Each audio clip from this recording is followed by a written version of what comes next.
আমরা আজকে আসছি ভ্যালেন্স ক্যাফে অ্যান্ড রেস্টুরেন্টে। হঠাৎ করেই আসা, এই জায়গাটা আমাদের অনেক প্রিয়। এই রেস্টুরেন্টটা আমরা এখানে প্রায় আসি,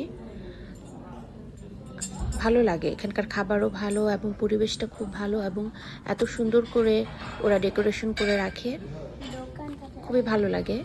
ব্যবহারও খুব ভালো, যারা ওখানে থাকে সার্ভ করে খাবার। তো বাসা থেকে বেশি একটা দূরে না, তো হঠাৎ করে মনে হলো সেদিন যাই এখানে। তো কাব্য, আমার বড় ছেলে, ও একটা জুস নিয়েছিল,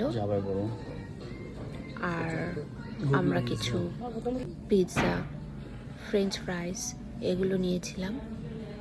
আমার ছোট ছেলেও একটা জুস নিল। তো তেমন কিছুই না, জাস্ট একটু টাইম স্পেন্ড করার জন্য। অনেক দিন আমরা মনে হচ্ছিল কোথাও যাচ্ছি না। আর এখন তো উইন্টারে আসলে তেমন কোনো অ্যাক্টিভিটিস নাই বাইরে।